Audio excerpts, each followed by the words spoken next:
कहानी है ज्यादा तकलीफ किसको हुई। मास्टर जी बहुत खुश थे आज। हो भी क्यों ना, उनके बड़े बेटे रुचित की शादी जो थी। सभी लोग मौज मस्ती कर रहे थे और मास्टर जी भी बड़े इत्मीनान से घूम रहे थे। उनके इस इत्मीनान का कारण था उनका छोटा बेटा राहुल। उसने साफ कह दिया था, पापा आप आराम करो, मैं सब देख लूंगा। आपको लोगों को कन्विंस करना नहीं आता। शादी की सारी जिम्मेदारी उसने अपने कंधे पर ले रखी थी, जिसे वह बखूबी निभा भी रहा था। सारे रिश्तेदार उसकी तारीफ करते नहीं थकते थे। राघव जी ने तो मास्टर जी से इतना तक कह दिया कि पता नहीं क्या पुण्य किए है आपने, जो इतना होनहार लड़का मिला है। आप और रुचित दोनों ही बड़े सीधे लोग हैं, पर अपना राहुल बड़ा चतुर लड़का है।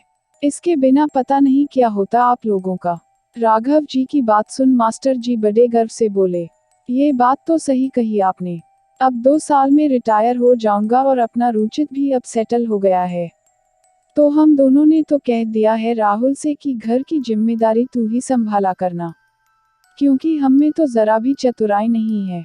रुतवी की शादी में भी इसी ने सब कुछ किया था, हम दोनों तो बस बैठे रहे थे। वो भी कह रही थी कि पापा आप और रुचित भैया हर बार काम से बच जाते हो, और बेचारे राहुल को सब काम करना पड़ता है। राघव जी, जी बिल्कुल बिल्कुल, इसकी शादी का क्या सोचा है। मास्टर जी, अरे सिन्हा साहब की बेटी है रितिका, उससे रिश्ता तय हो गया है, 8 महीने बाद का मुहूर्त है। राघव जी, आपका बढ़िया है मास्टर जी, सब कुछ सेट है, अब तो बस आराम ही आराम है। कहते हुए राघव जी हंस पड़े। उनके साथ मास्टर जी भी हंसने लगे। रुचित की शादी बड़े अच्छे से हो गई। 2 दिन में सभी रिश्तेदार भी अपने घरों को चले गए। रात में घर के सभी लोग आपस में गप्पे मार रहे थे, पर राहुल थोड़ा अनमना सा था। कभी वह बैठ जाता तो कभी लेट जाता, कभी इस करवट तो कभी उस करवट। उसे ऐसे देख माँ ने आखिर पूछ ही लिया, क्या बात है बेटा, कुछ परेशानी है। अब सभी राहुल को देखने लगे। राहुल बोला, कुछ नहीं माँ, शरीर टूट रहा है सारा। रुचित भैया सारे काम अकेले किए हैं, थक गया है। मना किया था पर तू सुनता कहाँ है किसी की। चल जाकर सो जा। राहुल जाकर अपने कमरे में सो गया। अगले दिन जब वह देर तक कमरे से बाहर ना निकला तो मास्टर जी उसके पास गए। उन्होंने देखा कि राहुल तो बुखार से तप रहा था। अब रुचित और मास्टर जी फटाफट उसे उठाकर शहर के सबसे बड़े अस्पताल ले गए। वहां जब राहुल के टेस्ट किए गए तो पता चला कि उसे चिकनगुनिया है। राहुल को अस्पताल में ही रहने की सलाह दी गई। राहुल का मन अस्पताल में बिल्कुल ना लगता, वो हर वक्त घर चलने की जिद करता। 5 दिन के इलाज के बाद राहुल बिल्कुल ठीक हो गया। आज उसे अस्पताल से डिस्चार्ज मिलने वाला था। मास्टर जी और मां को राहुल के पास बैठा कर रुचित कागजी कार्यवाही के लिए अस्पताल के काउंटर की तरफ चला गया। राहुल बहुत खुश था कि फाइनली आज वह अपने घर जा रहा है। कि तभी वहां एक नर्स आई और बोली कि डॉक्टर ने बोला है कि राहुल को एक इंजेक्शन लगाना है। राहुल ने कह दिया कि मैं अब ठीक हूं तो मुझे नहीं लगवाना इंजेक्शन। मास्टर जी ने कहा कि अगर डॉक्टर ने कहा है बेटा तो लगवा ले। कि तभी रुचित का मास्टर जी को किसी काम से फोन आया, तो राहुल ने उनसे फोन ले भैया से इंजेक्शन वाली बात की। रुचित समझ सकता था कि इन 5 दिनों में राहुल को बहुत सारे इंजेक्शन लगे हैं। उसने कह दिया कि मैं आ रहा हूँ, आप तब तक इंजेक्शन मत लगवाना। कहते हुए वह राहुल के वार्ड की ओर बढ़ चला। उधर नर्स बोली कि मैं इंतजार नहीं कर सकती, और भी तो मरीज है। यह सुन मास्टर जी ने राहुल के मना करने के बावजूद भी वह इंजेक्शन लगवा दिया। इंजेक्शन लगते ही राहुल वहीं बेड पर बेहोश होकर गिर पड़ा। यह देखते ही नर्स डॉक्टर को बुलाने भागी, और मास्टर जी और उनकी पत्नी राहुल को पुकारने लगे, पर उसने आंखें नहीं खोली। इतने में ही रुचित वहां पहुंच गया। उसे जब सारी बात पता चली तो वह मास्टर जी पर बहुत गुस्सा हुआ कि जब मैंने कहा था कि मैं आ रहा हूं तो आपने इंतजार क्यों नहीं किया। यह सब देख रुचित की मां घबराने लगी तो मास्टर जी ने उन्हें घर भेज दिया। मास्टर जी घबराहट में बोले, मैंने सोचा कि हम लोग तो घर जा ही रहे हैं, और नर्स को भी जल्दी थी बाकी मरीजों के लिए, तो मैंने सोचा कि इंजेक्शन लगवा के बात खत्म करते हैं। तभी डॉक्टर वहां आए। उन्होंने राहुल को चेक किया और उसे जल्दी ही ऑपरेशन थिएटर में ले जाने का फरमान सुना दिया। मास्टर जी और रुचित ने जब यह सुना तो डॉक्टर से पूछने लगे कि हुआ क्या है राहुल को। इंजेक्शन लगने से पहले तो बिल्कुल ठीक था।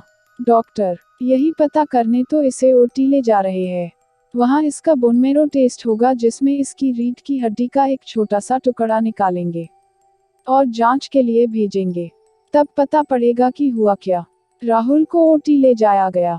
कुछ समय बाद ओटी के बाहर मास्टर जी और रुचित को राहुल के जोरों से चीखने की आवाज आने लगी। यह सुन वह दोनों बहुत घबरा गए कि आखिर अंदर हो क्या रहा है। थोड़ी देर बाद जब डॉक्टर बाहर आए तो उन दोनों ने राहुल के चिल्लाने का कारण पूछा। तो उन्होंने बताया कि राहुल की बोन मैरो का एक टुकड़ा तोड़ा गया था। इसी वजह से वह चिल्ला रहा था। राहुल को बेहोशी की दवा दी गई पर उस पर उसका कोई असर ना हुआ। कहकर डॉक्टर वहां से चला गया। कुछ समय बाद जब राहुल को प्राइवेट वार्ड में शिफ्ट किया गया तो वह एक अलग ही राहुल था। वह बस एक जिंदा लाश बन चुका था। उसका अपने शरीर पर कोई काबू ना था। वह बस पलकें झपका सकता था। वह अपने पिता और भाई के लाख बार आवाज देने पर भी कोई रिएक्शन नहीं कर रहा था। उसे ऐसे देख रुचित और मास्टर जी पर तो जैसे पहाड़ टूट गया। जैसे तैसे कर उन्होंने एक दूसरे को संभाला। रुचित ने जब डॉक्टर से बात की तो पता चला कि जब तक रिपोर्ट नहीं आ जाती तब तक हम कुछ नहीं कह सकते। जब घर वालों और रिश्तेदारों को राहुल की ऐसी हालत का पता चला तो कोहराम मच गया। आखिर राहुल सबका लाडला जो था। मास्टर जी अंदर ही अंदर हर पल टूट रहे थे। पर यहाँ बात उनके बच्चे की थी तो वो चाह कर भी अपना हौसला नहीं तोड़ सकते थे। जब कोई इंसान बुरा वक्त झेलता है तो हो सकता है कि वह उस दौरान टूट जाए, लेकिन जब बात किसी की औलाद की हो तो फिर चाहे वह इंसान हो या जानवर, वह झंझावातों से तो क्या, मौत से भी लड़ जाता है। पर मजाल है जो उसका हौसला थोड़ा सा भी डगमगाए। मास्टर जी ने उसी रात खुद से वचन किया कि जब तक राहुल सही नहीं हो जाता वह अपनी ओर से पूरी कोशिश करेंगे। वह बदसूरत रात मास्टर जी के हौसले को निगलने को आतुर थी, पर वह इसे किसी कीमत पर टूटने देना नहीं चाहते थे। इसी जद्दोजहद में सुबह हो गई। रिपोर्ट आई तो पता चला कि जो दवा राहुल को दी गई थी वह रिएक्शन कर गई है। 4 साल गुजर गए। एक वह दिन था और एक आज का दिन है। मास्टर जी के हौसले में कोई कमी ना आई। कई इलाज किए गए पर राहुल में कोई सुधार ना हुआ। वह रोज राहुल को हनुमान चालीसा पढ़कर सुनाते, उसे कई बार नाम से पुकारते कि कभी तो वह उनकी ओर देखेगा या उनसे बोलेगा। वह बड़े प्यार से उसे पुचकारते, राहुल, बेटा राहुल, मेरा बाबू, चल अब खड़ा हो जा, कब तक यूं ही लेटा रहेगा। वह पिछले 4 सालों से घर नहीं गए थे। राहुल की तीमारदारी के लिए वह किसी पर भरोसा नहीं करते थे। कई बार लोग कहते कि अब कब तक झूठी उम्मीद पर जिंदगी गुजारेंगे। राहुल को उसके हाल पर रहने दे, पर मास्टर जी ने उनकी एक ना सुनी। रुचित भी हर रात अस्पताल आकर मास्टर जी के साथ ही सोता था। राहुल की दैनिक साफ सफाई हो या नली के जरिए उसे कुछ खिलाना, और राहुल के निढाल शरीर को कसरत करवाना उसके हिस्से का काम था। वह रोज इसी उम्मीद में राहुल को घर के हाल सुनाया करता कि शायद वह उसकी बात सुनता हो और कभी पलटकर जवाब भी दे। रुचित का एक छोटा सा बेटा भी था, पर उसका बचपन पिता के साए से अमूमन दूर ही था, क्योंकि रुचित का ज्यादातर समय राहुल के पास ही गुजरता था। डॉक्टरों ने कई बार कहा कि आप राहुल को कहीं और ले जाइए या घर ले जाए, लेकिन मास्टर जी हर बार यह कहकर मना कर देते कि अगर किसी ने राहुल को देख कोई बुरी या उदासीन बात कह दी और राहुल ने सुन ली तो उसे बुरा लगेगा। रात में राहुल के बेड के पास जमीन पर चादर बिछा वह सोते, और जैसे ही आंखें खुलती तो लपक कर राहुल को देखते कि वह ठीक तो है। आज हर रोज की तरह मास्टर जी ने सुबह सुबह राहुल को हनुमान चालीसा सुनाई और उसे बड़े प्यार से पुकारा। मास्टर जी अब जैसे ही थोड़ा चलने को हुए तो उन्हें आवाज सुनाई दी, हम।